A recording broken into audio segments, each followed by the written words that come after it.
Hi guys, and welcome to this week's episode of the In the Hub podcast, brought to you by Playbox Technology UK. This week we're speaking to Adrian Bull, CEO at Cinelab London. Adrian's incredible career in film and broadcasting makes him an expert on all things film, with Cinelab London being the only full-service film laboratory in the UK. Hope you enjoy. Awesome. So welcome to the podcast today, Adrian. How are you doing? I'm very well, thank you, Neil. Enjoying, well, it's not really the Great British Summer, is it? It's middle of August and we're waiting for summer to start, but hopefully we keep getting promised a heat wave next week, but it seems to always be a week away. I know. I think they're kind of just leading us on with that, aren't they? This news of a heat wave, because like you said, I checked up last week. It was like, well, it's not certain to happen. And I'll check this week, and like you say, it'll be postponed a week. So I think we're just getting led into winter, aren't we? It's just to try and keep everybody's hopes up. No, I completely agree. So yeah, Adrian, just for a little bit of background before we do start in some of these main questions we've got for you. Roughly, how did your kind of career in broadcasting and media start? Where did it all begin for you? Oh my gosh, so I had no intentions of going into the media industry. I guess I went to a school probably as same for most, where careers didn't really understand what the media industry was about, didn't sort of figure on it. And I guess it's a relatively small industry, and certainly was back then as well. So I was supposed to study architecture. I was supposed to go to UMIST in 1987 to study architecture. I took a year out. It was the anticipation of getting myself stuck into a 7-year course. I thought it'd be worth taking a year out. Wanted to go traveling the world, which my parents were very happy for me to do, providing I financed it myself. So ended up getting a job temping, and literally the first job I got as a temp was for a van driver for the British Film Institute, based in Soho. And it's a very, very long story, but I'll try and make it short. Within a couple of weeks of van driving and probably making a nuisance of myself more than anything else at all the places that I had to stop to drop off film and pick film up and, talking to people, ended up within a couple of weeks getting seconded to the London Film Festival, which was, I guess, October 87, and worked as an assistant sort of film technician, prepping film. And I'd run a film club at school, so I was sort of reasonably familiar with celluloid film at that stage. In the 3 weeks that I was seconded to the London Film Festival, by the end of it, I'd been offered a full-time job. I trained as a projectionist. I worked as a film and video technician at the Museum of the Moving Image, which opened in 1988, and was there for a couple of years before I sort of decided I was reaching the limit of my probably understanding more than anything, and really needed to go and study again. I'd had, been really, really lucky to be working in a great environment with great people, exposed to lots and lots of, interesting sides of the industry from that stage at the British Film Institute. But decided to go and study broadcast engineering at Ravensbourne. So bizarrely, my excursion away from film was very much driven by the fact that I thought the future was going to be video and digital, and we were already doing presentations in the late 80s on high definition. And it seemed like film wasn't going to be around for very long, and video ultimately would replace it. So studying broadcast engineering seemed like a really, really good, good move. And it's almost weird that it's come full circle like that, and you are obviously specialising in film now. And I just think it's interesting to hear, obviously, that your kind of first kind of introduction to film was just a temp job. Like, it was no grand plan for you. You weren't, as a child, experienced something that made you want to be involved in that. I don't think that's any less valid than the people who do plan it throughout their whole lives, clearly, because obviously you've been successful. I just think that's really interesting how, like, a split moment, being right place, right time, can have such a massive impact on your career. Absolutely. And it was probably... Yeah, and I think this is still something that's very much the same in the industry now as it was 30 plus years ago, was its enthusiasm and interest and sort of commitment and dedication which makes the difference in the industry. It's the things that people recognise and pick up on, and it's the reason why, you know, people can join the industry as runners and progress to directors and cinematographers. Yeah. And it's, you know, it's because of that sort of drive to, you know, get involved, you know, help out, do whatever you can to make things work. And that, you know, the BFI at that stage, it was, you know, there was a lot going on, and I was really, really lucky just to be around, you know, quite a lot of people that were very happy to sort of share their knowledge. And that's what sort of sparked my passion for getting involved in this. Yeah, 100%. And you kind of briefly mentioned celluloid in filmmaking in your previous answer, Adrian. So it's fair to say that obviously you guys at Cinelab, you're big advocates of using old school film for productions. Was there ever a kind of doubt in your mind, and I think you've almost already answered this in obviously you going into broadcast engineering, but was there ever a kind of significant doubt in your mind that there would be a big resurgence of using old school film over recent years? Yeah, absolutely. Yeah, particularly after we'd started Cinelab in 2013. You know, really, my interest in doing this was, you know, I was CTO of Deluxe at that time, but had previously been at Ascent, had also been at Technicolor, and was watching a very rapid demise of film, you know, in those companies between sort of 2010, which people probably wouldn't realise, but was actually the sort of height of revenues for celluloid film, and that was the peak of film distribution. And that's a really, really big, you know, amount of money that was generated for the film laboratories that were making all of the film prints that were going out into distribution around the world. It went from sort of hero in 2010 to virtually nothing by 2013, 2014, as digital cinema succeeded it and displaced it very, very quickly. And an awful lot of that was very much the economics of the situation. Film prints were really expensive. The distribution, physical distribution was expensive. And then there was the reliability of running these film prints, you know, for weeks at a time in a cinema. Whereas switching over to digital cinema, digital distribution, it became a reliable, repeatable solution, and it was easy to distribute that content ultimately, and it was easy to replicate that content. So it was sort of inevitable that film for projection would very much suffer and be a casualty. But the byproduct of that was that shooting on film was compromised significantly, because if you could imagine, you know, in the Western world, Technicolor and Deluxe pretty much were the two leaders and had been for 100 years in that space. And their lab operations, which literally employed thousands of people, you know, 95% of those revenues came from print replication and distribution. And it was, you know, a fraction of it that was really around people shooting on film. So in that very short period of time, watching the demise of print distribution in the cinema,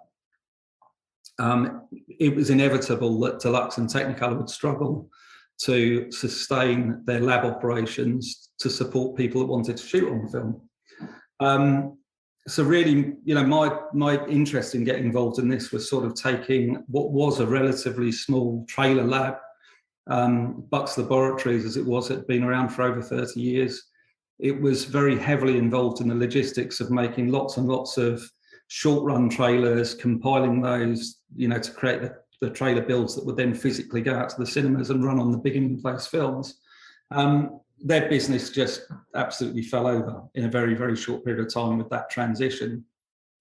And what we saw was the opportunity to take the embryo of a photochemical lab operation and repurpose it to be able to provide front-end developing services to support people that still wanted to shoot on film.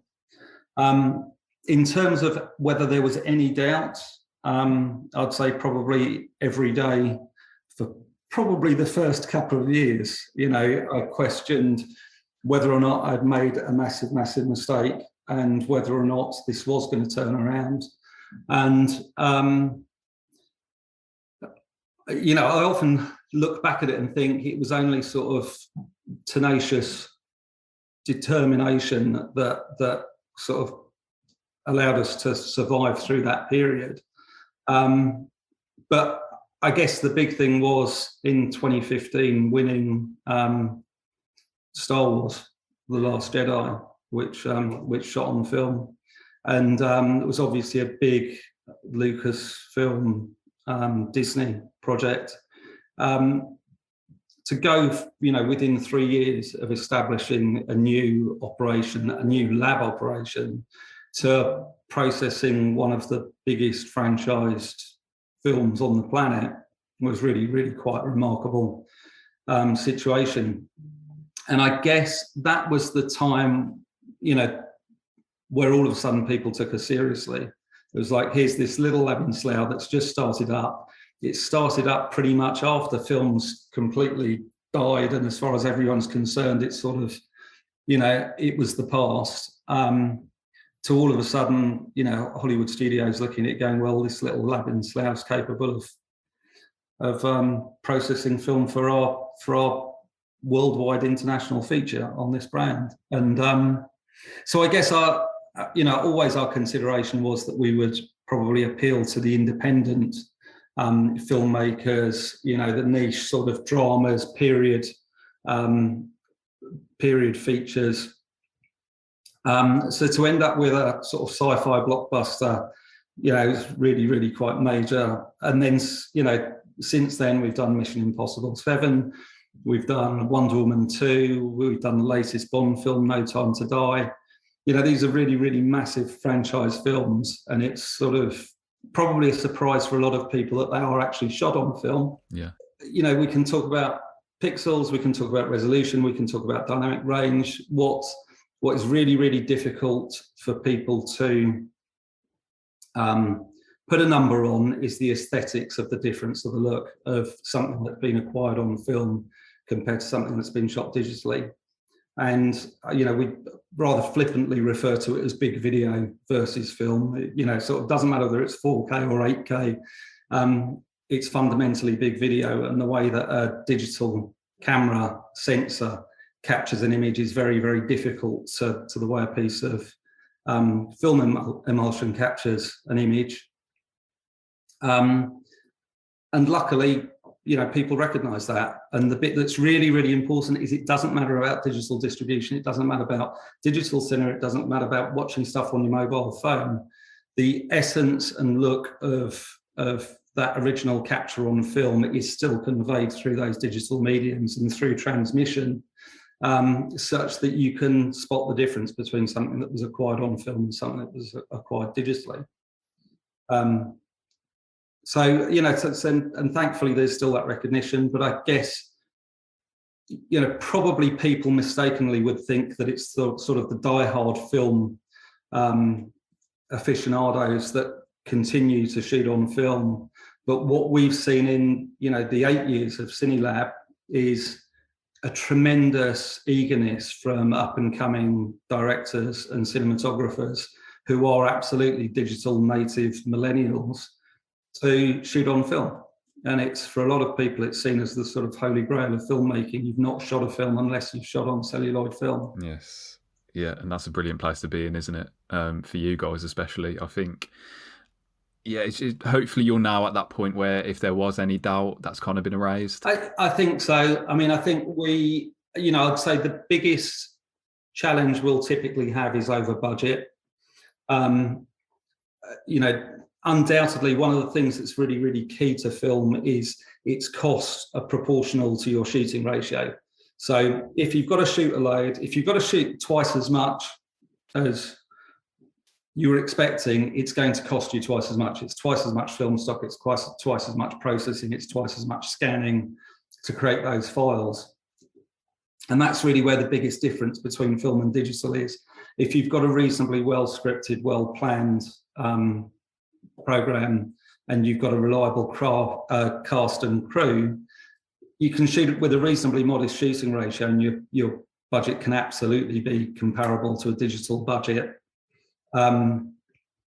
But, unfortunately, people mistakenly think that it is only the domain of the big studio blockbusters. And the majority of films that we do, have to say, are relatively low budget. They'll be anything between sort of $1 million and 10 million budget, and they'll still justify shooting on film. And it's a relatively small component of that budget in the scheme of things. Yeah.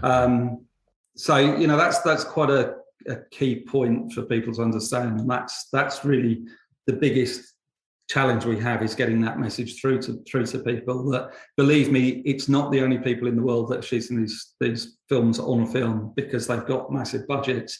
There are lots and lots of other people that are shooting on film because they know how it works, and they can justify the budgeting for it. 100%. And I know you touched on a few of the projects that obviously you guys are working on, Adrian.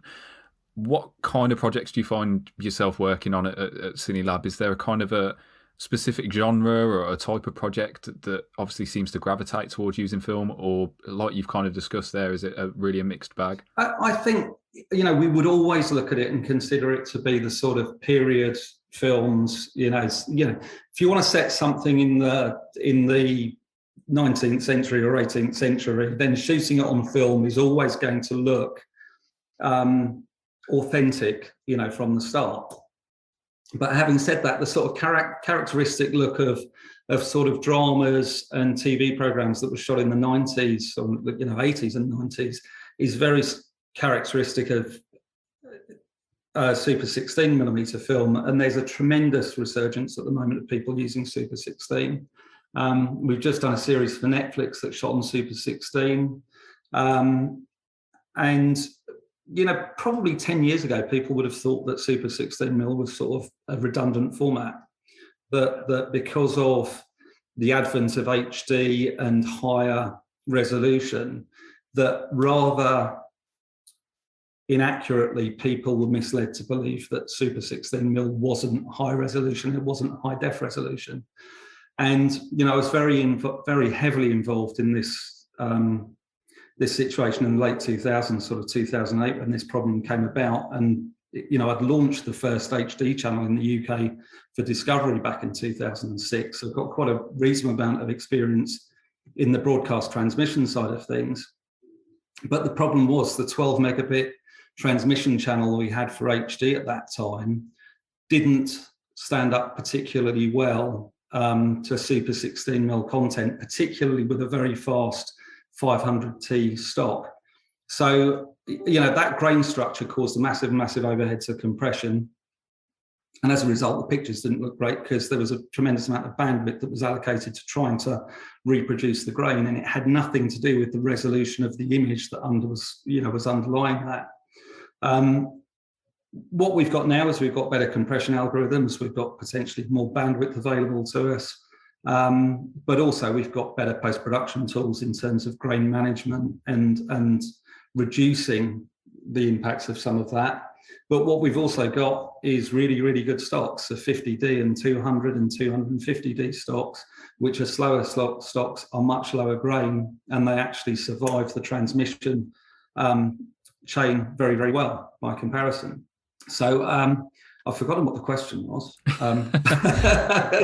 In terms of genres. Yeah. In terms of genres, projects, types of projects. Yeah. What is it that you guys kind of typically find yourself up against? So what we find is that there's lots and lots of sort of high-tech sci-fi type films that are shooting on film.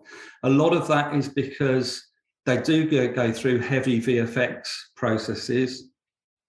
And actually there's an element of that underlying film look and film capture that makes things look more authentic. They don't always look composited and layered, and it's reliant on your imagination to carry it. Whereas we've seen quite a big return to people trying to capture as much stuff in camera.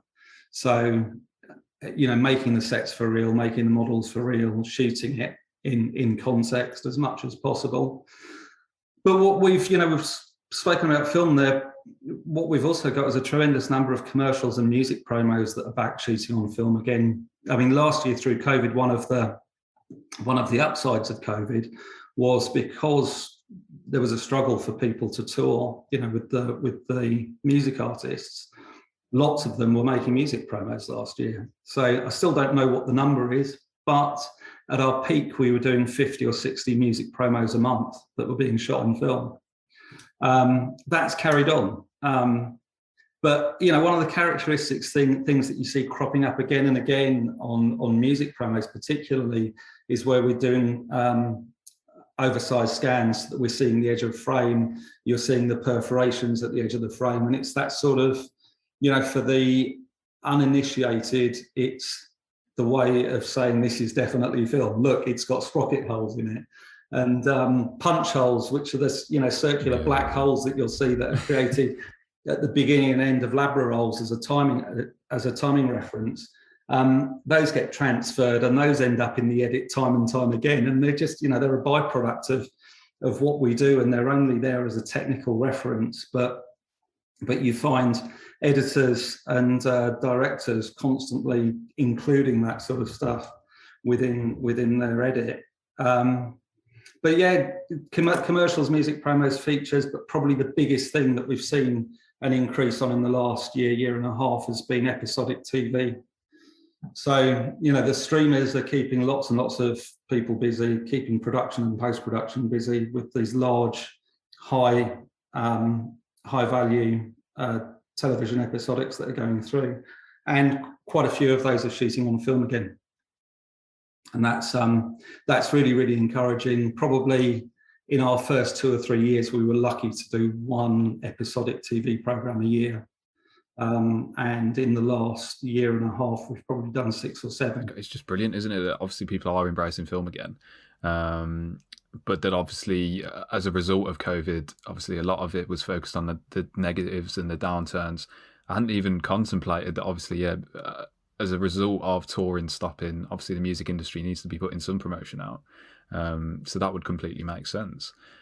So it really is a bit of a mixed bag then, isn't it, Adrian? You don't know what's going to come in tomorrow, basically. You don't know what project's going to come in tomorrow. We're pretty lucky. I mean, we've got a sort of relatively steady stream of commercials and music promos going through all of the time.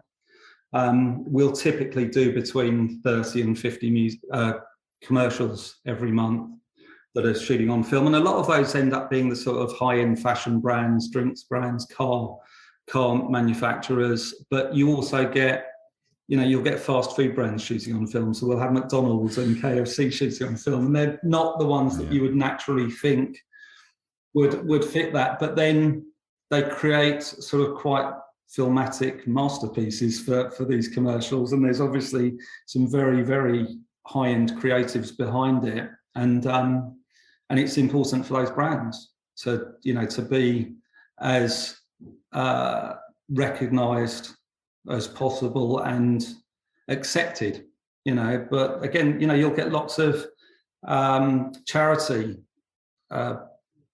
commercials that'll shoot on film, and it's because of that sort of aesthetic that's quite comfortable and natural to watch that makes a difference and creates some sort of sympathetic connection to the audience. Yeah, so 100%. Yeah, you don't realize just how many, and me watching these commercials on TV, I probably wouldn't be able to pick it out, but like you said, it's kind of just a feeling, isn't it? And it's a kind of atmosphere that it creates. Yeah, and there really isn't a commercial ad break that we would watch on national TV in the UK where we haven't done a number of those commercials in every break, which is really quite incredible. Must be such a good feeling. I was going to ask you guys how you did cope with COVID-19 as a company. Like you said, beneath the surface level, obviously projects coming from places you might not have expected, and things like that. But how did Cinelab cope with that impact of COVID-19 at the time? So I guess, the one thing, unfortunately, about our business is it is very physical. It requires film at the end of the day's shooting to come into the lab for it to be processed and then scanned before it becomes electronic and then can be distributed and end up in people's homes if that's where they're editing. So we actually, we were very, very concerned. We're a relatively small team. We're at 35 people now, but a lot of the people that we've got are very sort of unique and specific in their skills. And there's not an awful lot of crossover. You know, if we're lucky, we've got, in some positions, we've got people that are, you know, 2 or 3 or 4 people that can perform that job. But there aren't any other companies that we could go and take people from that know what it is we do. So in the first instance, it was just making sure that we kept our staff safe. So it was really reducing to skeleton staff, making sure that we minimised the crossover between key skilled people, so that if we had a problem anywhere in the company, that it didn't affect all of the people in that area. We did staggered shifts, all those sorts of things, and a lot of it was sort of very sensible and pragmatic and well ahead of the government's demands on what you should and shouldn't be doing. So we had a lot of people out of the business well before lockdown, because of the concerns about the potential spread. In the 18 months, we've only actually had 2 confirmed cases within the business. Both of them we'd identified that they'd actually caught it outside of the company. Thankfully, neither of them spread it within the company. You know, the rules are pretty clear in terms of making sure you stayed away if you weren't sure. And luckily, they both were fine. They didn't have significant, you know, they weren't significantly impacted by it. All production did stop. I mean, you know, end of March last year, all of the long form production stopped. There was no option for production crews to go out and shoot stuff, whether it was a commercial or a feature. But where probably it did start to resume was a lot of people self-shooting. So sort of end of April, May time, you started to get director cinematographers with a camera going out and shooting their own stuff. And then we started to see, you know, some of the smaller music promos come together as people worked a way around how, you know, how they could actually get in front of a camera and shoot something. And then probably the long form stuff kicked in around July time, but we had a really, really busy end of the year. You know, August through to the end of the year, we were really, really busy. This year should have carried on from the start, but inevitably, as you know, 4th of January came and a new lockdown started again, and all of a sudden it disrupted those productions. But what we did do at the end of March was we acquired another company that we knew very well, a company called Onset Tech, and they provide digital daily services. So largely what Cinelab had its reputation on was basically providing film services around production, shooting on film, and also work for archive restoration clients as well. Onset Tech provide digital daily services, so that's for the productions that are shooting digitally. Some of that work is on set, so that they will actually have the kit and the crew on set, taking the feeds direct off the camera, sometimes doing live grade alongside that, so you've got review and approval for the production there and then. And a certain amount of that happens here at the lab as well. So it'll be processing the daily rushes that will be coming in on digital mags, you know, to be QC'd, sound synced, graded, create the editorial files that then go back out. So, you know, really what we've got to is a very good situation where Cinelab now provides those services for both film and digital clients.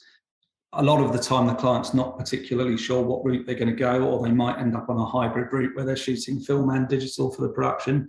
And it just makes it a really, really easy choice for them to come to us and know that we can support the whole project. Just in kind of regards to your position at the Phoenix Cinema Trust, so obviously you being a board trustee at the trust, how important do you think these independent cinemas and theatres continue to be in this kind of commercialised age? My involvement in Phoenix really only started at the beginning of this year, and it was really in a sort of response to knowing how difficult the cinemas had suffered over the past year with COVID and the lockdown.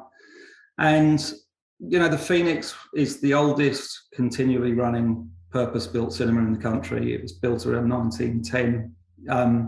It was my local cinema after I finished at Ravensbourne. I was living in East Finchley, so it was my local cinema for a period of about 7 or 8 years where I was very close to it. So when you realise what's happening with the economics on those exhibition spaces, you sort of think, it really requires everybody's efforts to retain those. And I don't have any doubt at all that the feeling is very different going to watch a film in a cinema, whether it's a drama, whether it's a sci-fi blockbuster. There's certain films that really deserve to be seen on the big screen, and it's the best place to see them. And I'll deliberately not watch them until I've seen them on the big screen. Is that important for everybody? I don't know. I mean, we're obviously entrenched in this business, so it's a really, really important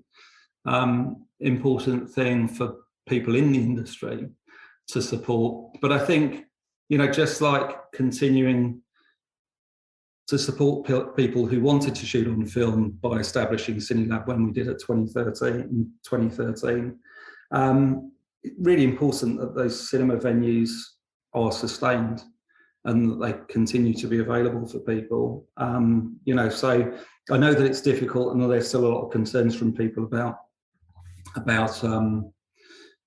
the spread of COVID still, but a lot of the cinemas have put really, really good measures in place, and there's still an element of social distancing expected with separation in bookings between parties. So, people should be more comfortable in going back to the cinema, but obviously should only go if they're happy to do so. And I don't doubt that it will return. I think it's just getting it back into being a habit. I know lots and lots of friends who would regularly go to the cinema weekly or at least monthly. And I think we're not back at that stage yet, and it's going to take a little while before we're back at that stage. But the thing that's been a significant impact is that a tremendous number of the films that we've worked on over the last couple of years still haven't been released. So we're still waiting for No Time to Die. It was finished, we were supposed to be going to the preview in April 2019, and it's due for release in October now.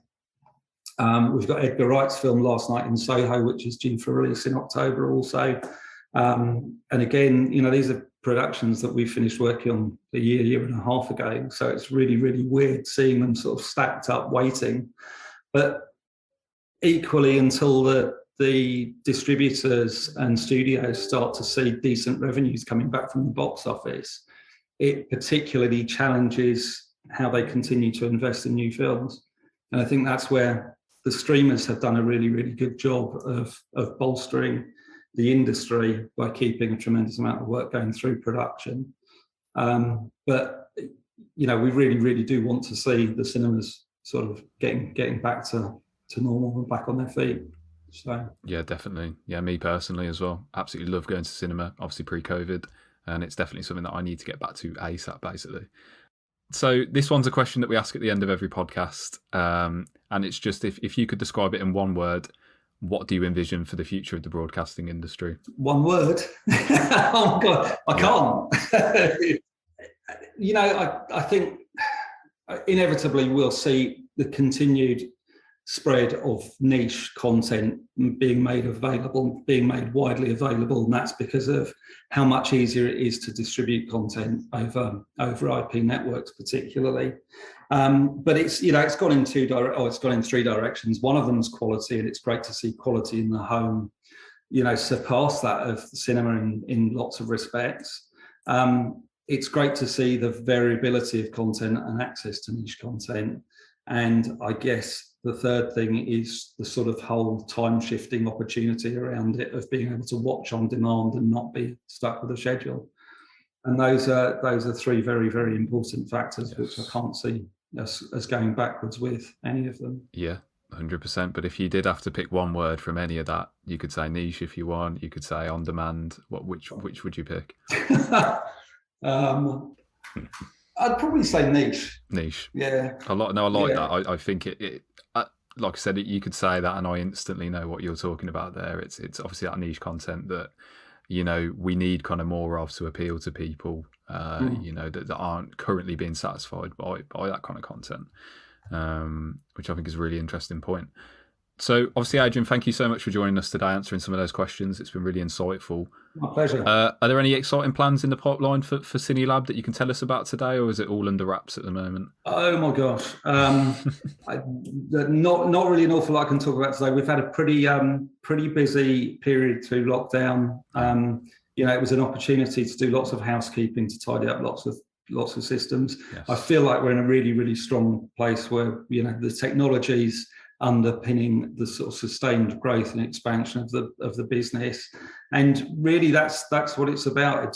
It's more of what we do well that I see happening over the next 18 months, and it will be the focus on continuing to grow the business, really. Yep, cracking stuff. So more of the same. And how can people get in touch with you if they want to inquire about anything that you guys offer? We've got really obvious email address, which is inquiries@cinelab.london. You can get me on Adrian at cinelab.london as well if you want to message me directly. We're relatively small team, but you can connect to us pretty easily. And in terms of the lab side of things, we're now just starting to get back on track with having visitors, getting people on tours, getting people understanding what happens sort of behind the scenes within a lab, and we're very, very welcome to host events for people to come around who've got an interest in what we do. Yeah, no, I might have to inquire about that then a bit further down the line once COVID restrictions are lifted, because that would definitely be something that I'd be interested in. You're very welcome. Brilliant stuff. So thank you so much again, Adrian. Really do appreciate it. Good stuff. Good to talk to you, Neil. I'll speak to you soon.